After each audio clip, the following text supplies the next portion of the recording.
Hello friends.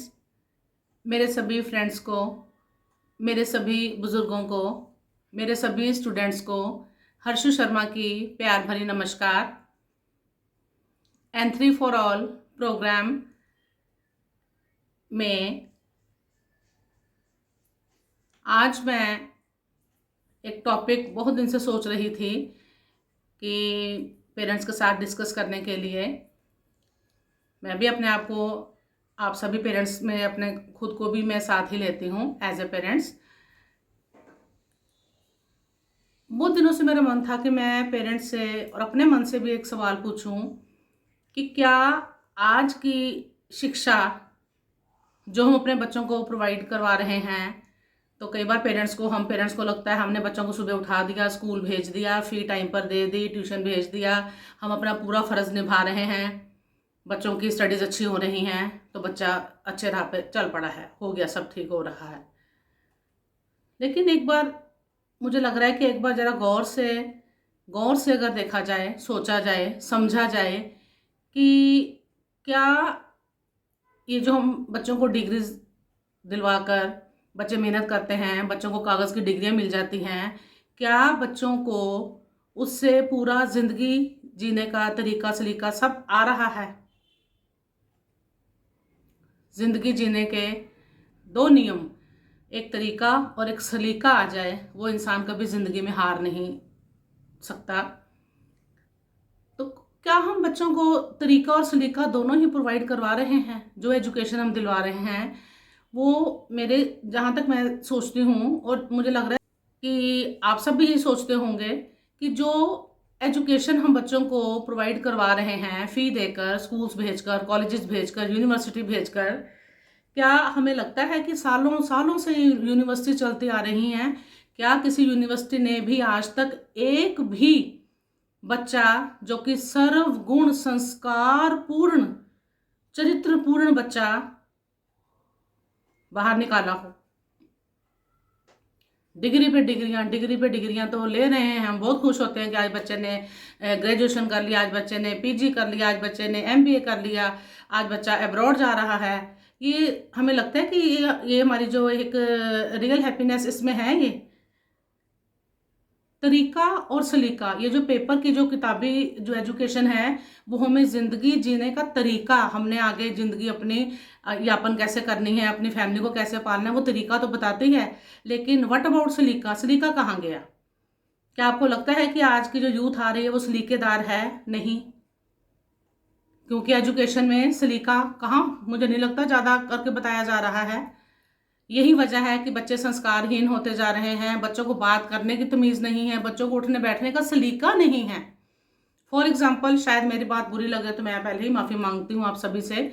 For example, पहले शादियाँ होती थी, दूर दूर से रिश्तेदार आते थे, हम सभी रिश्तेदारों को इकट्ठा करते थे। किस लिए इकट्ठा करते हैं शादी ब्याह में? कि एक दो फैमिलीज एक बनने जा रही हैं, दो सिर एक साथ जुड़ने जा रहे हैं, दो जीव अपनी नई गृहस्थी की शुरुआत कर रहे हैं। तो जितने पहले बड़े बुजुर्ग कहते थे, जितने ज़्यादा आशीर्वाद मिले, एक नई जिंदगी, दो नई जिंदगियां एक नया अपना आशियाना बनाने जा रही हैं, तो सब बड़े बुजुर्ग आकर, सब अपने रिश्तेदार आके, चार रिश्तेदार इकट्ठे हों, आकर उनको ब्लेसिंग्स दें, इनको आशीर्वाद दें।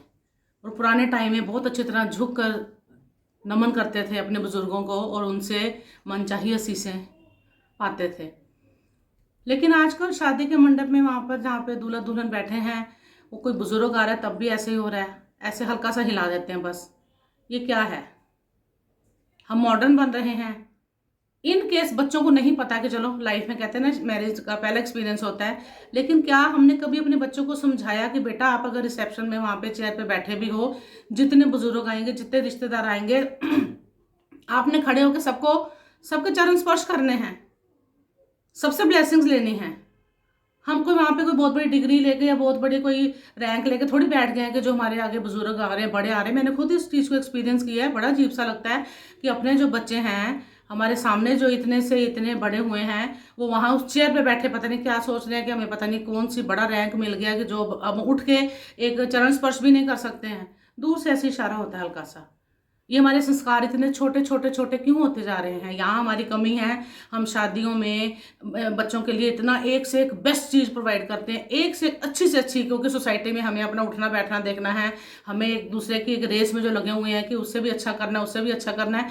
कभी ये चीज़ें बारीकी की सोची कि ये चीज़ भी एक हमारे एक रिचुअल में आता है कि क्या आपने अपने बच्चों को समझाया कि बेटा वहाँ जितने लोग आएंगे, आप जो बैठे होगे, आपके एक नई शुरुआत हो रही है। ये पेरेंट्स सिखाते हैं बच्चों को। ये पता है कार्ड बांटना है, ये पता फंक्शन होना है, ये पता कॉकटेल होनी है, ये पता है मेहंदी होनी है, ये पता है कि खाने में इतने आइटम्स होने, ये पता है कि पहनने में इतना, सब कुछ पता है। लेकिन ये बातें क्या, एक बार अंदर से सोच कर देखो कि क्या पेरेंट्स बैठ के उनको ये समझाते हैं, चाहे लड़की वाले हैं चाहे लड़के वाले हैं, कि बेटा जितनी बार उठना पड़े। उस टाइम में पता नहीं बच्चों को लगता है बार बार उठते झुकते रहेंगे, हमारा ड्रेस खराब हो जाएगा या हमारी कमर में दर्द हो जाएगा। ये अच्छी बात है क्या? आप खुद सोचो। बात है कि तरीका तो आ गया, तरीका तो आ गया, बहुत बड़ी डिग्री हासिल कर ली, बहुत बड़ी जॉब मिल गई, पैसा कमा रहे हैं, लेकिन सलीका कहाँ गया? सलीका धीरे धीरे धीरे धीरे गायब होता जा रहा है। क्या आपको लगता है कि जो आज की हम जो शिक्षा बच्चों को दिलवा रहे हैं वो शिक्षा पूर्ण पूर्ण रूप से वो शिक्षा है? शिक्षा का मीनिंग क्या है? शिक्षा जो है एक ऐसा ज्ञान है जो हमें एक गुरु देता है, और गुरु ने कोई स्पेशल बाहर से ज्ञान नहीं लेकर आना।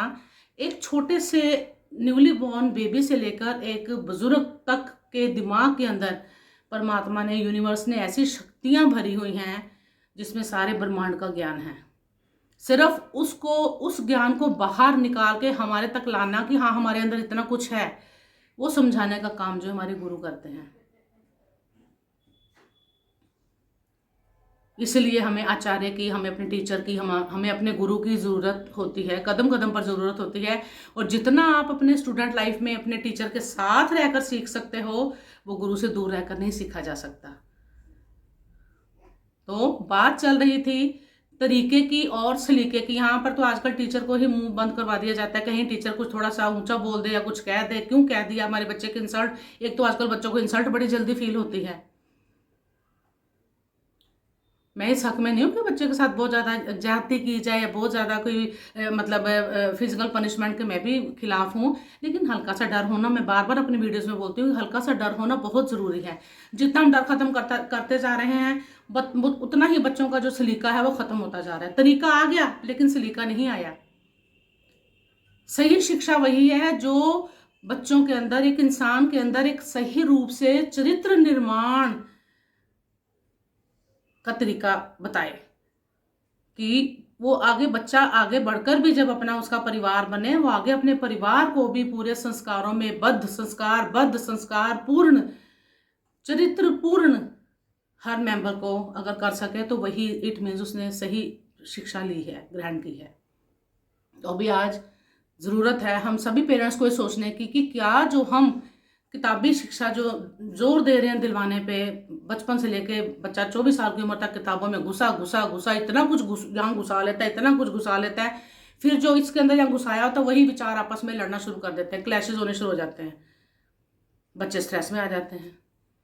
तो क्या हम सही शिक्षा दिलवा रहे हैं? अब अगर सिर्फ यूनिवर्सिटीज़ कॉलेजेस से हमें सिर्फ अगर तरीका मिल रहा है तो सलीका कहाँ से सीखेंगे? और अगर हम ये कहें कि हम तो उनको फ़ी दे रहे हैं, सारा कुछ वही सिखाएं, नहीं, सलीका तो हमें पेरेंट्स को जागना होगा। हम पेरेंट्स ने मिलकर एक अच्छी सोसाइटी का जो है, एक अच्छे समाज का निर्माण करना है। तो आई होप कि जो मैं कहना चाह रही हूँ आप उस चीज़ को बारीकी से समझोगे। जितना आप बच्चों के सलीके पर, बच्चों को सलीकेदार बनाने पर जोर दोगे, कल आपको बहुत ज़्यादा प्राउड फील होगा। सलीकेदार, तरीकेदार बच्चा नहीं, सलीकेदार बच्चा ही कल आपको बुजुर्गी में, आपकी ओल्ड एज में आपका हाथ थामेगा, आपको रिस्पेक्ट देगा। इसलिए तरीके के साथ साथ सलीका आना भी बहुत ज़रूरी है। तो ये शिक्षा हमें आज ही, हम पेरेंट्स को आज से ही शुरू करनी है। तो आज का सॉन्ग मैं अपने सभी बच्चों को फिर एक बार सिखाना चाहूँगी कि अपने टीचर्स को पूरी तरह से रिस्पेक्ट कीजिए, क्योंकि उनके बिना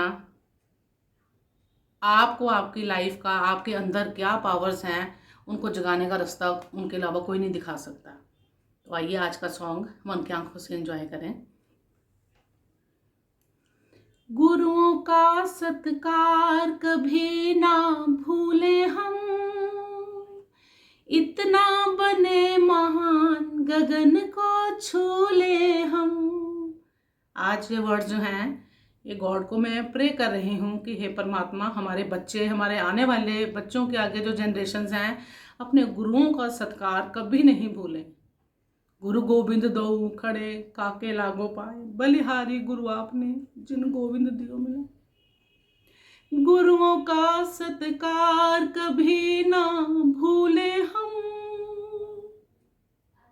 इतना बने महान गगन को छू ले हम। हाँ, इतना बने महान गगन को छू ले हम।